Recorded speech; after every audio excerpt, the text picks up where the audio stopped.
Ekspedisi pencarian air terjun Putri Calang di Riseh Tunong, Sawang, Aceh Utara.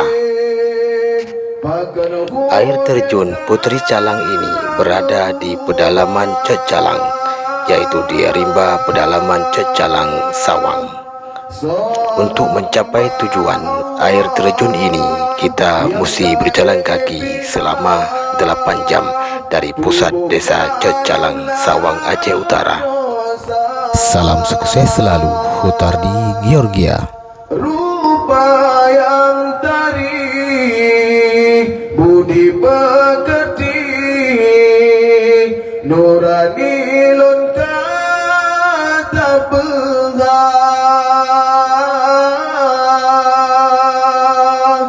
ulun hijrah berjalan Allah, hidayah karena cinta.